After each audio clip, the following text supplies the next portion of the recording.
মাননীয় সদস্য রুমিন ফারহানা, মহিলা আসন 50। আপনি শুভেচ্ছা বক্তব্য দিতে চেয়েছেন, অনুরোধ জানিয়েছেন। আপনি 2 মিনিট বলবেন, 2 মিনিটের মধ্যে আপনার বক্তব্য শেষ করবেন। মাননীয় স্পিকার, 2 মিনিট সময় দেওয়া হোক। আজকে সংসদে আমার প্রথম দিন। যে কোনো রাজনীতিবিদের মতোই সংসদে আসা, সংসদে দেশের কথা, মানুষের কথা বলা আমার স্বপ্ন ছিল।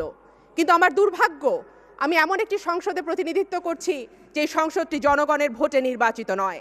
নির্বাচনের পরপরই যদি আপনারা টিআইবির রিপোর্ট দেখেন, যদি আপনারা বিদেশি গণমাধ্যম দেখেন, যদি আপনারা বিদেশি পর্যবেক্ষকদের দেখেন, যদি আপনারা নির্বাচন কমিশনের রিপোর্ট দেখেন, আপনারা দেখবেন এই সংসদটি জনগণের ভোটে নির্বাচিত নয়।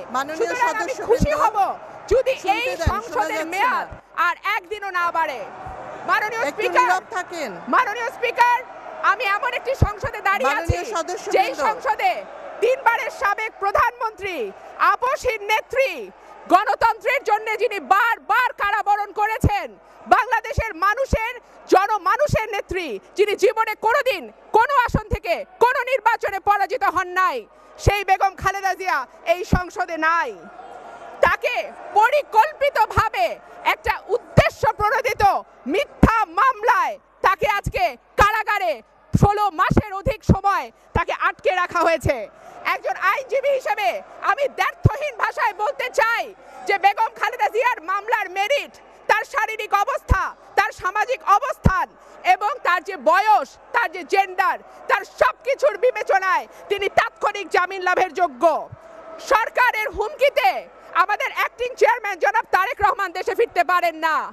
আমাদের শীর্ষ থেকে শুরু করে তৃণমূল পর্যন্ত এক একজনের নামে শত শত মামলা। মাননীয় স্পিকার, আমাদের যিনি মহাসচিব, যিনি দল মত নির্বিশেষে সবার কাছে একজন সজ্জন রাজনীতিবিদ হিসেবে পরিচিত। ধন্যবাদ মাননীয় সদস্য, আপনাকে ধন্যবাদ।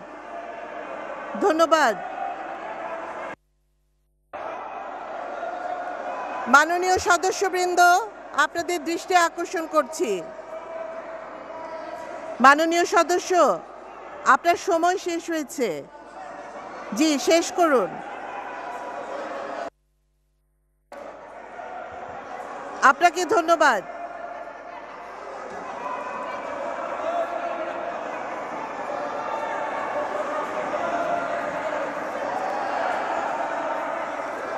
মাননীয় সদস্য, আপনার সময় শেষ হয়েছে, আবার পরে বলার সুযোগ পাবেন।